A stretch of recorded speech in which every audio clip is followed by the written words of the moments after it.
Hello everyone, कैसे हैं आप। तो आज हम लोग लेकर के आए हैं, पिछला क्लास में हम लोगों ने देखा था पूरे की पूरी ये नागरिकता में देखा था आर्टिकल 5 पूरा हम लोगों ने नागरिकता में हम लोगों ने देखा था कि आर्टिकल 5। तो कुछ बेसिक क्वेश्चन से पूरा हम लोग रिवीजन आर्टिकल 5 में कर लेते हैं कि जैसे कि हम लोगों ने सबसे पहले देखा था कि 26 नवंबर 1949 मतलब सबसे पहले जो है ना क्या लागू जो आर्टिकल को किया गया, सबसे पहला आर्टिकल लागू किसको किया गया था? आर्टिकल 5 को। आर्टिकल 1 से पहले हम लोगों ने आर्टिकल 5 को लागू किया था। सबसे पहला आर्टिकल हमारा ये था, आर्टिकल 5 को लागू किया था हम लोगों ने। उसके बाद 26 जनवरी 1950 से इसका जो प्रावधान था कि कैसे क्या करना है नहीं करना है, ये सारा हम लोगों ने लिखा था। आज हम लोग जो देखेंगे, आइए आज हम लोग देखते हैं पहला आर्टिकल अनुच्छेद 6। इसमें थोड़ा पानी के कारण जो हो रहा है वो हो रहा है, दिखते हैं ये बोर्ड पे। चलिए तो हम लोग साइड देखते हैं, ठीक है, तब ऊपर सूख जाएगा। आज हम लोग देख रहे हैं अनुच्छेद 6, 7, 8, 9, 10 और 11। चलिए तो पहले हम लोग देख लेते हैं कि पहले देख लेते हैं आर्टिकल 6 जो कहता है कि जैसे इसमें है कि पाकिस्तान से भारत आने वाले 19 जुलाई 1948 से पहले या 1948 से बाद का जो प्रावधान है वो आर्टिकल हमारा 6 में दिया गया है। समझ गए होंगे आप लोग। 19 जुलाई 1948 से पहले और जो बाद में आया पाकिस्तान से भारत, उसके बारे में इसमें प्रावधान दिया गया है। 19 जुलाई 1948 को पहले देखते हैं हम लोग कि 19 जुलाई 1948 को क्या हुआ था। 19 जुलाई 1948 को जो है भारत में 19 जुलाई 1948 को भारत में परमिट सिस्टम लागू हुआ था। ठीक है, 19 जुलाई 1948 को क्या हुआ था? सबसे पहले भारत में परमिट सिस्टम लागू हुआ था। दूसरा हम लोगों ने इसमें देखा था कि आपको मैं समझा देता हूँ, ठीक है, डायरेक्ट लिखना आपकी बात है कि 19 जुलाई 1948 से जो भारत आ गए, ठीक है, 19 जुलाई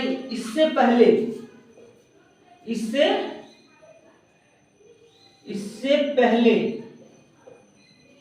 जो भारत आ गए वो आपका हो गया, उसको भारत का नागरिकता मिल जाएगी। भारत की नागरिकता मिल जाएगी। ठीक है, पढ़ लो यार, क्या कर रहे हो, इधर देख लो, मतलब कुछ भी इधर देखो। पंकज इधर देखिए, इसका बटन में क्लियर कीजिए पहले। ये हो गया। और इस देखते कि अब इसके बाद अगर कोई आता है तो इसके बाद एक भारत की एम्बेसी है, ठीक है, एक जो है वो भारत की एम्बेसी है। भारत की एम्बेसी है, हर एक जगह पे रहती है एम्बेसी में। भारत जैसे पाकिस्तान से कोई लोग भारत आता है, अगर इसके बाद 19 जुलाई 1948 के अगर कोई बाद भारत आता है तो उसको भारत की नागरिकता के लिए 6 महीने का, भारत की नागरिकता के लिए 6 महीने का, भारत की नागरिकता के लिए 6 महीने का उनको यहाँ पे पहले रहना पड़ेगा, तब जो उनको भारत की नागरिकता मिलेगी। उससे पहले उनको भारत की नागरिकता नहीं मिल सकती है। तो ये आर्टिकल 6 जो है ना वो इतना ही है। 19 जुलाई 1948 में जो हुआ था वो भारत में परमिट सिस्टम लागू हुआ था। 19 जुलाई 1948 से पहले जो भारत आ गए उसको भारत की संपूर्ण नागरिकता मिल जाएगी। 19 जुलाई 1948 के बाद जो भारत आए उसको 6 महीना भारत में निवास करना पड़ेगा, 6 महीना भारत में रहना पड़ेगा, क्योंकि ये प्रावधान है। क्योंकि ऐसे तो बहुत सारे लोग 1948 के बाद पाकिस्तान से भारत आ रहे हैं और ऐसे में तो सबको मिल जाएगा नागरिकता, तो भाई अभी भारत की जनसंख्या ऐसे ही इतना है, अभी टॉप 1 पे, अभी कहां से कहां पहुंच जाएगी। ठीक है, तो ये हो गया आपका आर्टिकल 6। इसको आप डायरेक्ट एक क्वेश्चन में भी लिख सकते हैं कि 19 जुलाई 1948 से पहले जो भारत में आ गया उसको भारत की संपूर्ण नागरिकता मिल जाएगी। दूसरा हम लोग कर सकते हैं कि 19 जुलाई 1948 के बाद जो भारत आया उसको 6 महीना भारत में पहले रहना पड़ेगा। 6 महीना भारत में रहेगा, उसके बाद उसको भारत की नागरिकता मिलेगी। ये आपका आर्टिकल 6 खत्म। देखो यार क्या है ना, पढ़ना उतना ही है जितना कि हमारा क्वेश्चन पूछता है। तो पूरा अगर हम लक्ष्मीकांत और डी बासु और सुभाष कश्यप अगर हम पढ़ने लग गए और एनसीईआरटी पढ़ने लग गए तब तो भैया फिर हम आईएएस बनेंगे। ये सब चीजें एसएससी एलडीसी का एग्जाम देना फिर बेकार है अच्छी हमको, ठीक है। तो हम लोग पॉलिटी में पहला ही चीज आपको पढ़ाए थे ये सारी चीजें। अब एक बार और रिवीजन करते हैं। आर्टिकल 6 क्या है? आर्टिकल 6 में वो चीजें हैं अगर कोई 19 जुलाई 1948 से पहले भारत आता है, आ गया होगा या आया है था, उसको हम लोग भारत का नागरिकता दे चुके हैं, सरकार उसको दे चुकी है, ठीक है। और 19 जुलाई 1948 के बाद जो भारत आएगा उसको 6 महीना भारत में पहले रहना पड़ेगा, उसके बाद ही हम उसको भारत की नागरिकता देंगे। दूसरी चीजें 19 जुलाई 1948 को क्या हुआ था? 19 जुलाई 1948 को भारत में परमिट सिस्टम लागू हुआ था। बोलो हाँ कि ना?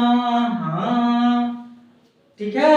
भारत में परमिट सिस्टम लागू हुआ था 19 जुलाई 1948 को।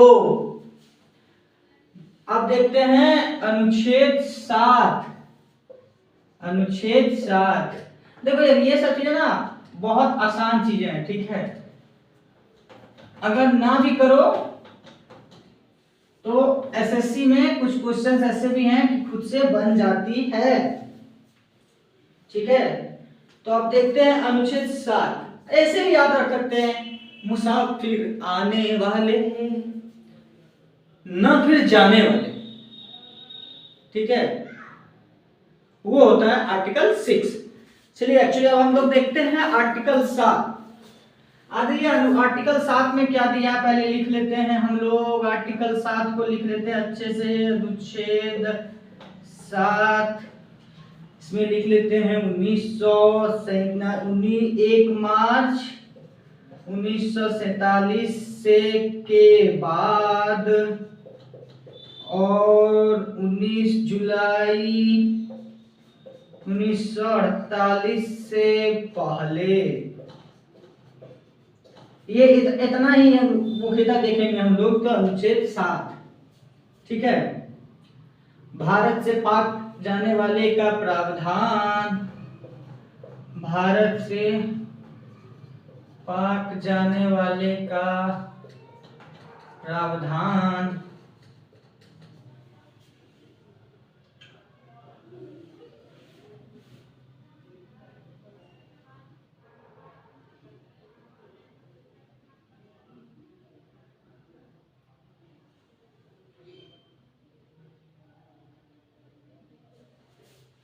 चलिए देखते हैं। अगर कोई आदमी, इसके दिया गया कि 1 मार्च 1947 के बाद और 19 जुलाई 1948 से पहले अगर कोई वापिस आ गया, अगर कोई वापिस आ गया तो उसे भारत की नागरिकता स्वतः मिल जाएगी,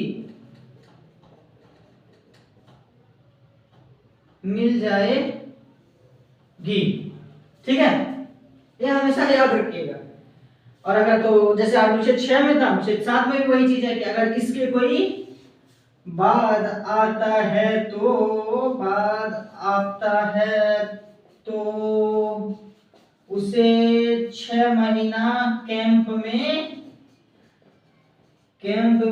रहना पड़ेगा। उसके बाद उसको भारत की नागरिकता मिलेगी। तो आर्टिकल 7 में है कि 1 मार्च 1947 के बाद 19 जुलाई 1948 से पहले अगर कोई भारत वापिस आ गया तो उसे भारत की नागरिकता स्वतः मिल जाएगी। और 1948 से बाद 1948 के बाद कोई आता है तो उसे 6 महीना कैंप में रहना होगा। ये आपका हो गया आर्टिकल 7। इतना ही पढ़ना है मेरे भाई, इससे ज्यादा नहीं पढ़ना है, क्योंकि एसएससी इससे ज्यादा क्वेश्चन नहीं पूछती है। ठीक है, एसएससी इससे ज्यादा क्वेश्चन नहीं पूछती है। अगर एसएससी को इससे ज्यादा पूछना रहेगा तो फिर आप यूपीएससी दीजिए और यूपीएससी में बैठिए। ठीक है, 19 जुलाई 1948 को क्या हुआ था? भारत में परमिट सिस्टम लागू हुआ था। 19 जुलाई 1948 से पहले या बाद में अगर कोई भारत आता है तो उसको 6 महीना भारतीय इंडियन आर्मी का कैंप में रहना पड़ेगा। 1 मार्च 1947 के बाद और 19 जुलाई 1948 से पहले अगर कोई भारत आता है तो उसको भारत की नागरिकता स्वतः मिल जाएगी। बोलो हाँ कि ना। चलिए देखते हैं आर्टिकल 8।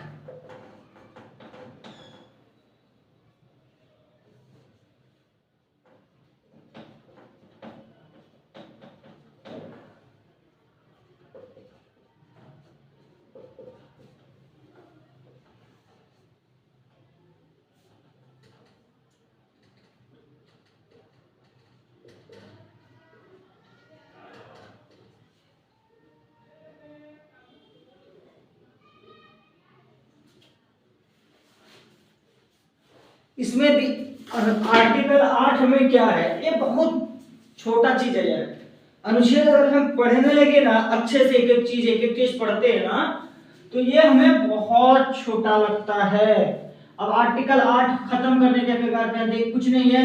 अगर किसी व्यक्ति का माता पिता या दादा दादी अविभाजित भारत में, जिसमें भारत पाकिस्तान का बंटवारा नहीं हुआ था, अविभाजित भारत में अगर किसी का जन्म हुआ हो, भारत में माता हो, पिता हो, दादा हो, दादी हो, तो उसको भारत की नागरिकता स्वतः मिल जाएगी। आर्टिकल 8 खत्म। आर्टिकल 8 इतना ही है, नागरिकता दिया हुआ उसमें कि अगर किसी व्यक्ति का माता हो, पिता हो, दादा हो, दादी हो, जो का जन्म अविभाजित भारत में हुआ हो, अविभाजित भारत से रिलेटेड हो, तो उसको भारत की नागरिकता स्वतः मिल जाएगी। आर्टिकल 8 खत्म। चलिए अब आर्टिकल 9 देखते हैं। 9 में क्या है? अब ये नहीं कि इधर हम लोग आर्टिकल 9 पहुंचने वाले हैं, उधर आप लोग 5, 6, 7, 8 भूल जाएं भाई, उसे भी याद रखना है। 19 जुलाई 1948 को क्या हुआ था? भारत में परमिट सिस्टम लागू हुआ था। वो तो क्वेश्चन हमेशा याद रखेगा, क्योंकि हमेशा एसएससी सीजीएल में वो जीके जीएस का क्वेश्चन पूछता है, तो उसको हमेशा याद रखना है। अब चलिए देखते हैं अनुच्छेद 9, एक ही में देख लेते हैं। अनुच्छेद 9, 10 और 11 तीनों एक साथ देखते हैं। ठीक है,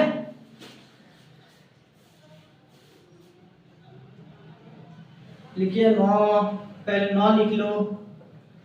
यदि किसी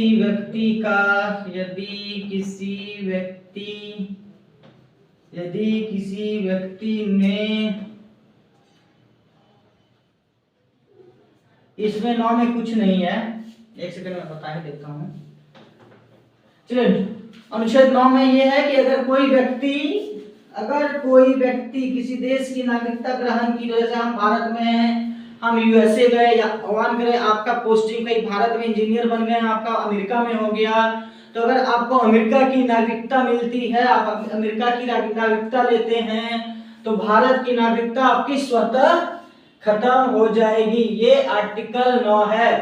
आर्टिकल 9 में है कि अगर आप भारत की नाव से कहीं विदेश जाते हैं, अमेरिका, इंग्लैंड, कहीं फ्रांस, रशिया, कहीं भी जाते हैं, तो अगर आप कहाँ का ये क्या बोलते हैं नागरिकता लेते हैं तो भारत की नागरिकता आपकी स्वतः खत्म हो जाएगी। ये आपका 9वें निहित है। और 5, 6, 7, 8, 9 ये जो चारों है वो आर्टिकल 10 में निहित है। ये इसके बिना कुछ भी नहीं है। आर्टिकल 10 के बिना ये कुछ भी नहीं है।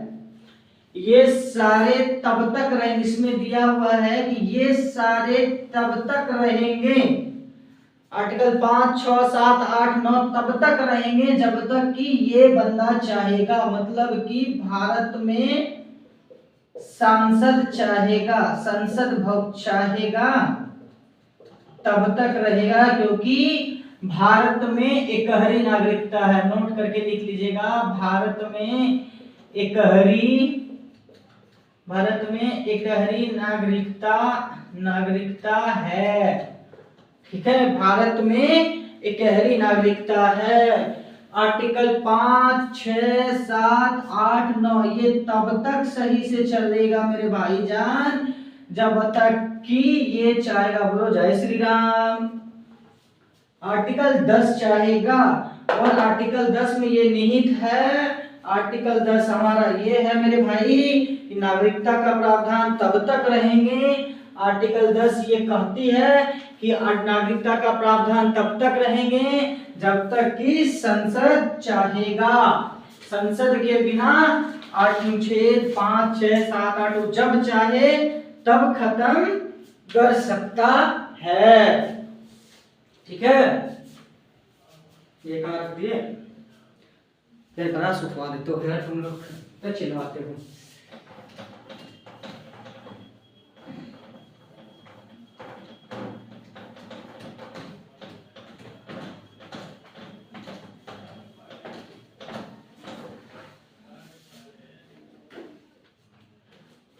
चलिए देखते हैं अनुच्छेद 11 में क्या है। अनुच्छेद 11 में नागरिकता संसद। नागरिकता संसद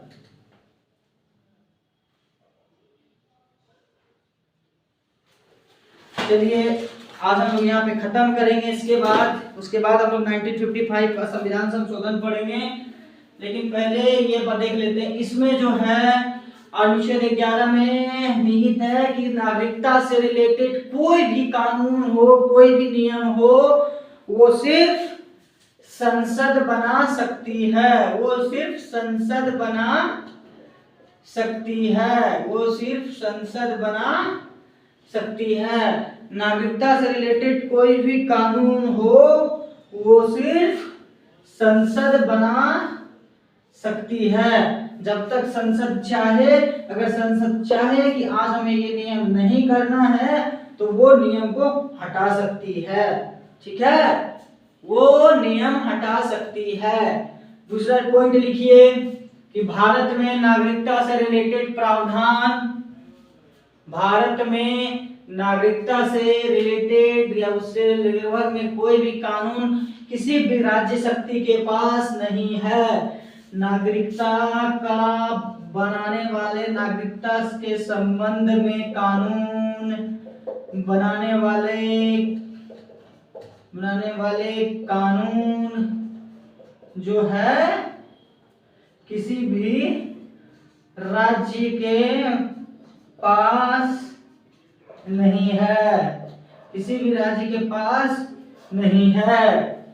भारत में नागरिकता के संबंध में कोई भी कानून जो है कोई भी राज्य नहीं बना सकती है।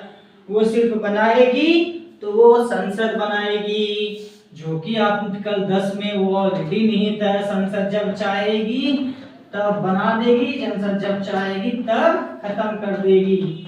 आज का क्लास हम लोग यहाँ पे खत्म करते हैं, क्योंकि अगर एक दिन में आप लोग को दे देंगे तो आप लोग के बात माथा सर से बहुत सारी बातें ऊपर जाएगी। इसलिए दोस्तों हम लोग उतना ही, मेरे भाई, उतना ही पढ़ो जितना कि हमारा सवाल क्वेश्चंस आएगा। इससे ज्यादा पढ़ना है हमें, ना कम पढ़ना है हमें। हमें क्या करना है, हमें उतना ही पढ़ना है जितना हम पढ़ सकते हैं। अगर इससे ज्यादा पढ़ेंगे तो भी हमें समझ में नहीं आएगी, इससे कम पढ़ेंगे भैया तो वो क्वेश्चन हमारा नहीं होगा कोई भी काम का। ज्यादा पढ़ेंगे तो फिर हमें बीपीएससी लेवल का क्वेश्चन पढ़ना होगा, पीसीएस का पढ़ना होगा, तो फिर पढ़ाएंगे कि अनुच्छेद 5 झिपली क्या है, कब बना था, कब क्या हुआ, नहीं हुआ, कैसे हुआ, 10 में बताएंगे, फिर 11 में बताएंगे। ये सारी चीजें तो धीरे धीरे पढ़ेंगे। अगला हम लोग पढ़ेंगे नागरिकता से रिलेटेड जो भी चीजें हैं,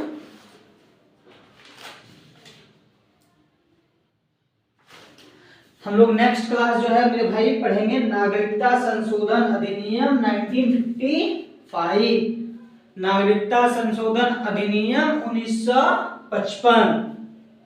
ठीक है, और हमारा जो एक और क्लास है वो बहुत जल्द आने वाला है, लाइव सेशन आने वाला है। मॉर्निंग में 7 से 8:30 तक का क्लास रहेगा, जो कि ओनली फॉर फोकस्ड रहेगा हमारा। अभी झारखंड सीजीएल पे, झारखंड सीजीएल हो गया, झारखंड एसएससी हो गया, बिहार एसएससी हो गया, बिहार सीजीएल हो गया, वो बहुत जल्द आने वाला है 8:30 बजे मॉर्निंग से क्लास, जो कि लाइव चलेगी।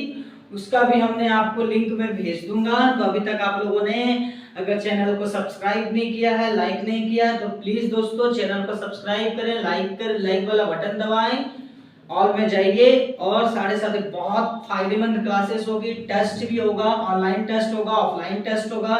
अगर आप लोग पटना से बाहर हैं तो आप लोग के लिए ऑनलाइन टेस्ट ऑर्गेनाइज में कर रहा हूँ बहुत जल्द, तो आप लोग सपोर्ट कीजिए और आप लोग और पढ़िए अच्छे से।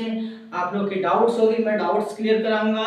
हमारे साथ और भी टीम्स रहेगी, इंग्लिश के टीम्स रहेंगे, मैथ्स का टीम रहेंगे, जीएस तो मैं खुद पढ़ाता हूँ, बाकी की टीम रहेंगे, ताकि आप लोग को ज्यादा से ज्यादा मैं दे सकूं। और मेरे भाई पढ़ाई कभी बेकार नहीं जाती है, ठीक है, ये चीज जान लीजिए कि पढ़ाई कभी बेकार नहीं जाती है। ठीक है यार, जॉब नहीं हुआ, गवर्नमेंट जॉब नहीं हुआ, मैं नहीं कहता हूँ कि भाई गवर्नमेंट जॉब, बट लेक्चरर हो गए कहीं ना कहीं, क्योंकि आप जो पढ़ रहे हैं, आप अपने माता पिता आपके पे बहुत भरोसा किए हुए हैं, बहुत। यार इसको बिजनेस ना बनाओ और टाइम वेस्ट ना करो, ज्यादा से ज्यादा लो। अभी आपका नोटिफिकेशन रेलवे का भी आने वाला है, तो मैं कोशिश कर रहा हूँ कि अगर मेरे पास टाइम हो 3 से 4 तो मैं एक रेलवे का भी बैच करूंगा, लेकिन रेलवे के भी मेरे पास टीम नहीं है। पहले मैं रेलवे की एक टीम तैयार करता हूँ, फिर रेलवे की टीम के साथ 3 से 4 हम लोग की जो है एक रेलवे की भी बैच चलेगी। तो आज की क्लास समाप्त करते हैं। नमस्कार, जय श्री राम, शुभ रात्रि।